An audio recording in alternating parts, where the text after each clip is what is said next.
그래서 랩터의 결론은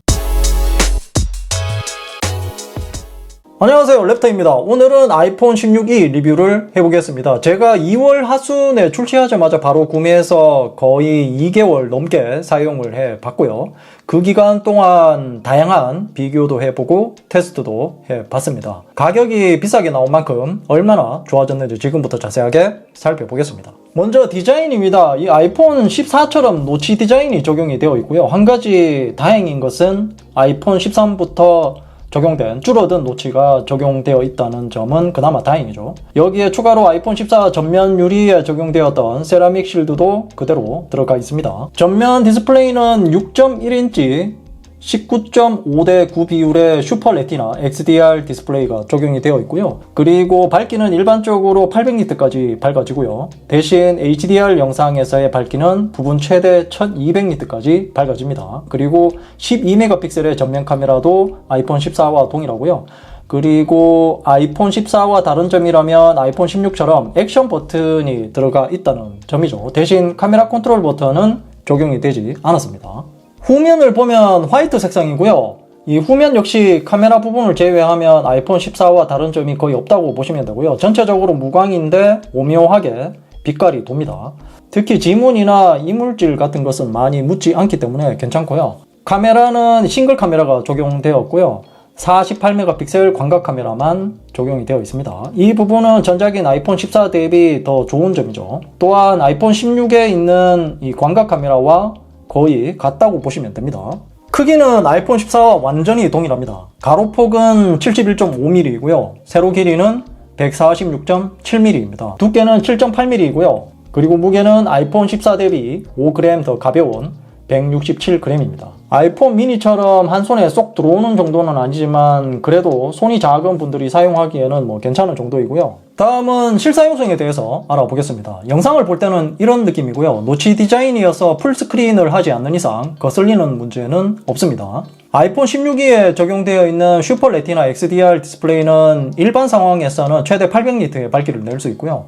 HDR 영상에서는 최대 1200니트까지 밝아집니다. 하지만 현재 나와 있는 아이폰 16 대비 일반적인 밝기가 떨어지기 때문에 상대적으로 어둡게 느껴지는 것은 사실이고요. 얼마 전에 업로드했던 S24FE와 아이폰 16이 정말 고민되는 편에서 보셨듯이 밝기 차이가 조금 납니다. 그리고 풀스크린으로 보면 이런 느낌입니다. 노치 디자인 때문에 많이 거슬리는 편이죠.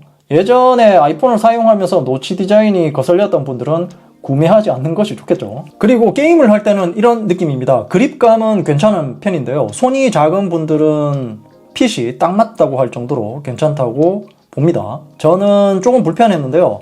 손이 큰 분들은 조금 그럴 수가 있습니다. 그런데 케이스를 끼우고 한다면 그럭저럭 괜찮은 편이고요. 그리고 그래픽 설정을 살펴봤는데요. 그래픽 품질이 높음이 기본입니다. 이렇게 매우 높음으로 해도 게이지가 끝까지 차지 않죠. 힘이 남아 돈다는 말입니다. 그리고 게임을 하면서 버벅임은 한 번도 없었고요. 그리고 아이폰 16에는 기본적으로 iOS 18.3으로 출시를 했고요. 그리고 중간에 iOS 18.4.1까지 적용되면서 드디어 애플 인텔리전스를 한국어로 사용할 수 있습니다. 하지만 이미지 마술봉 같은 일부 기능들은 아직도 사용할 수 없죠. 일단 사용할 수 있게 된 애플 인텔리전스를 살펴보겠습니다. 이번에 시리가 조금 더 업그레이드 되었고요. 바로 챗GPT를 사용할 수 있게 되어 있고요.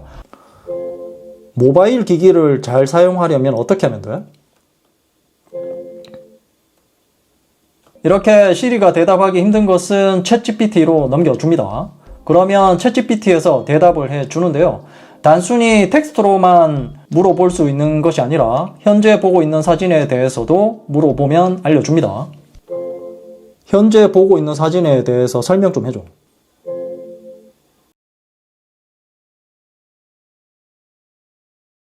이 기능을 사용하려면 설정에서 애플 인텔리전스 및 시리로 들어갑니다. 여기서 챗GPT로 들어가서 이렇게 설정을 해 주시면 되고요. 그리고 챗GPT 활성화를 눌러 주시면 됩니다. 네, 그러면 방금 전보다 더 다양한 이렇게 메뉴들이 뜨죠. 그리고 내가 원하는 사진이나 그림 같은 것을 챗GPT가 만들어 주기 때문에 업무나 과제를 할 때 편리하게 활용할 수 있습니다.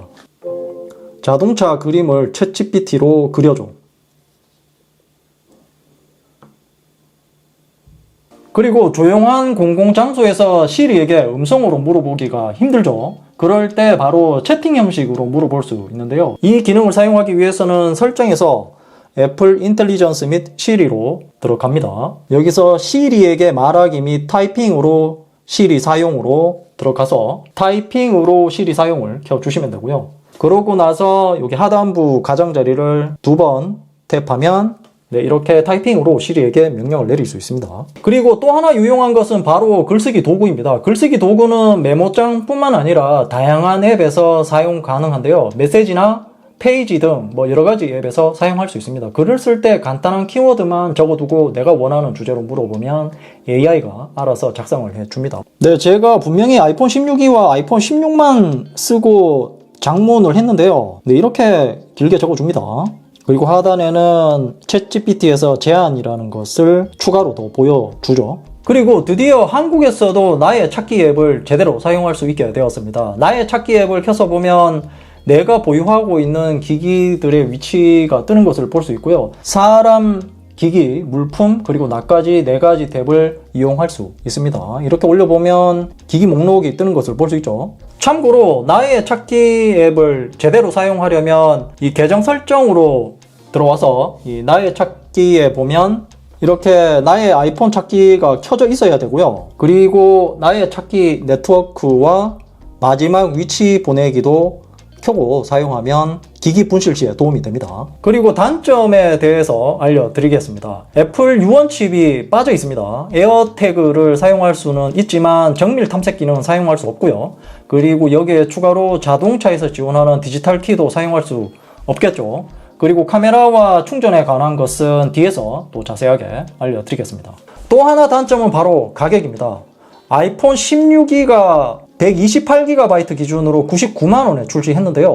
256GB는 114만원입니다. 그리고 아이폰 16의 128GB와 비교하면 26만원 정도 차이가 나는데요. 그렇게 큰 차이는 아니라서 두 모델 중에 고른다면 아이폰 16을 선택하는 분들이 많을 겁니다. 여기에 추가로 갤럭시 S25 일반 모델은 더욱더 저렴하죠. 256GB의 가격이 115만원 정도 하고요. 아이폰 16E의 256GB와 비교하면 만원 차이이기 때문에 갤럭시 S25를 선택하실 분들이 많을 겁니다. 개봉기 때도 말씀드렸지만 아이폰 16E가 잘 나온 모델은 맞지만 가격 책정을 잘못하는 바람에 흥행에는 실패했죠. 다음은 카메라인데요. 기본적으로 싱글 카메라가 적용이 되어 있고요. 아이폰 16의 메인 카메라와 동일한 48메가픽셀 카메라가 적용이 되어 있습니다. 다만 단점이라면 아이폰 16 시리즈처럼 센서 시프트 OIS가 아니라 일반적인 OIS가 적용이 되어 있습니다. 이 사진은 메인 사진으로 찍은 사진인데요. 기본적으로 아이폰 16 메인 카메라와 동일해서 그런지 사진 품질은 괜찮은 편이고요. 좌측이 기본 배율로 찍은 사진이고요. 오른쪽은 2배 줌으로 찍은 사진인데요. 차이점은 기본 배율에서 크롭해서 보여주기 때문에 디지털 줌이라고 생각하시면 됩니다. 또 하나 차이점은 현재 포맷이 24메가픽셀로 되어 있는데요. 2배 줌으로 찍게 되면 12메가픽셀로 저장이 되기 때문에 확대했을 때 상대적으로 화질은 떨어집니다. 현재 확대를 하지 않고도 우측 사진은 품질이 조금 떨어지는 것을 볼 수 있죠. 실제로 그런지 확인을 해보겠습니다. 마찬가지로 좌측 사진이 기본 배율 사진에서 확대를 한 것이고요. 우측 사진이 2배 줌 사진에서 확대를 한 것입니다. 확실히 차이가 나는 것을 볼 수 있죠. 이것을 제가 말씀드리는 이유는 2배 줌 기능이 활용도가 떨어진다는 말입니다. 그냥 기본 배율로 찍고 확대해서 보는 것이 활용도가 더 좋다는 말입니다. 그리고 동영상 모드에서는 아이폰 16 대비 너프된 기능들이 많습니다. 일단 가장 큰 것은 바로 액션 모드가 없기 때문에 움직이면서 찍을 경우 상대적으로 흔들림이 심하고요. 그리고 시네마틱 모드와 공간 비디오 촬영을 사용할 수 없습니다. 다음은 배터리입니다. 용량은 4005mAh이고요. 아이폰 16E의 스펙상 사용시간을 보면 동영상 재생시간은 최대 26시간이고요. 음악은 90시간 정도 들을 수 있습니다. 실사용시간은 네이버로 인터넷을 하면 14시간 정도 사용 가능하고요. 유튜브로 영상을 보게 되면 12시간 정도 시청할 수 있습니다. 그리고 충전 관련 기능도 아이폰 16 대비 차이점이 많습니다. 가장 큰 단점으로 이 맥쉐이프 충전기를 제대로 사용할 수 없고요. 완전히 사용할 수 없는 것은 아니고요. 네, 이렇게 올려놓으면 충전은 됩니다. 대신 맥세이프 충전기를 아이폰 16이 자체적으로 붙일 수 없다는 것이고요. 아이폰 16e에는 마그네틱이 빠졌거든요. 그래서 달라붙지 않기 때문에 그냥 이렇게 바닥에 두고 충전할 수는 있습니다.